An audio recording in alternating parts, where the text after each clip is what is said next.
What's up, YouTube? My name is Bruce. I'm new to the channel. This is probably my second actual edited video, but I want to do a review on this here snowblower.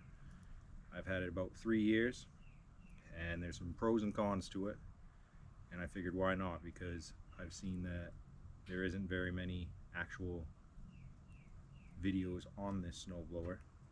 I'm gonna give you guys a walk around and tell you what I think.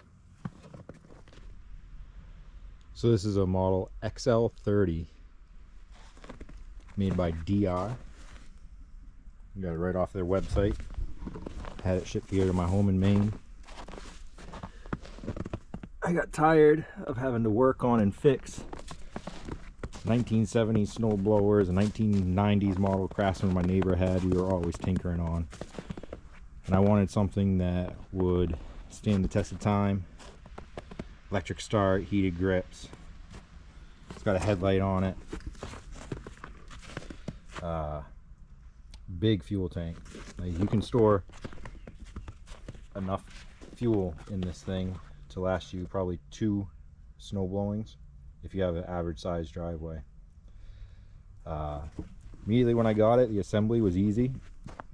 The instructions were clear. It's got the 13 horsepower engine.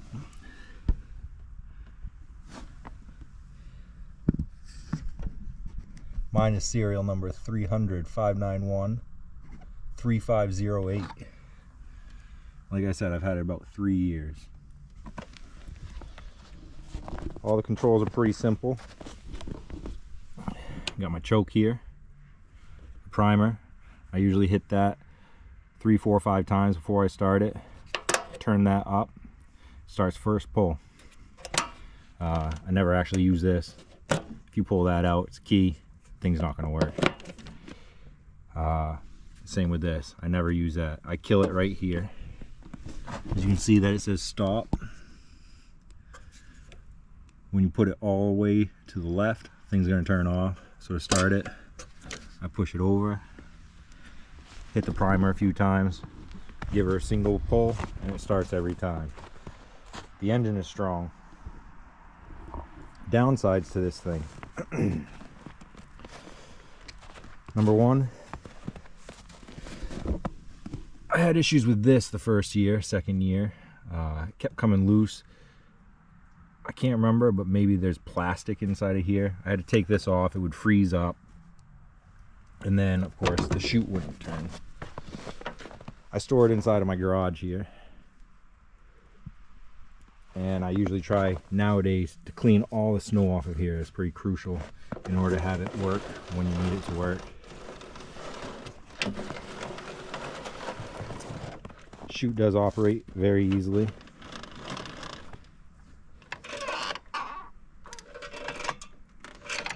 One thing here, you'll see I have bungee cords.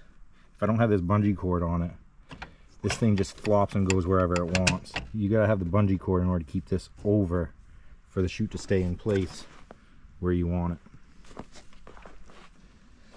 Second thing, same thing with this. It's a little bit loose in there. I've taken the bottom cover off here with 2 bolts. You go inside and everything's tight and it slides how it's supposed to. It just seems as though up in here, maybe this could be adjusted, but I really don't think that's going to make a huge difference. I might give that a couple of turns and see if it makes a noticeable difference in the slop of this right here. Overall, I'd give this snowblower a 6.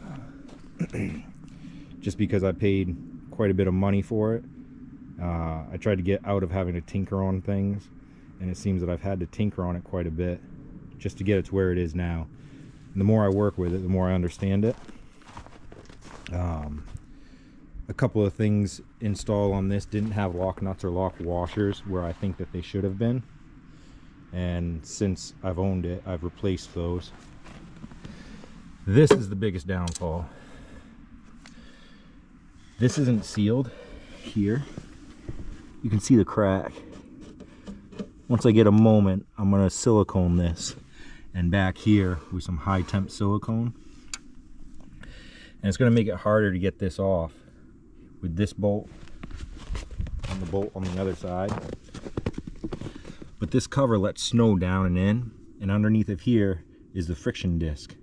When that gets wet, you lose all forward motion, and you have to wait for the thing to clear up that friction disc of the snow before it'll work any longer. If that was fixed, I would give this probably an 8 out of 10. Give me a couple more years and continuous tinkering, and she'll be right about where I want her, and she's going to last me a long time.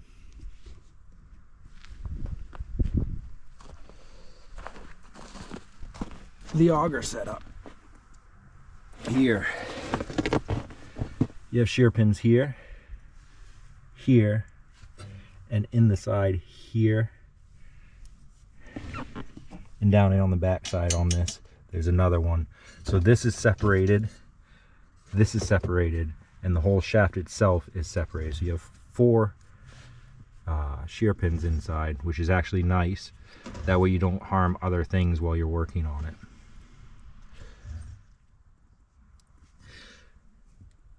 The chute impeller, that thing is super powerful.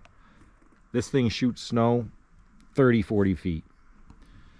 Very convenient when you're working with a large driveway, as I do, and you're trying to clear snow and really just put it where you want it to go. So I'm gonna just go into the footage of this thing running, and I hope you guys enjoy the video.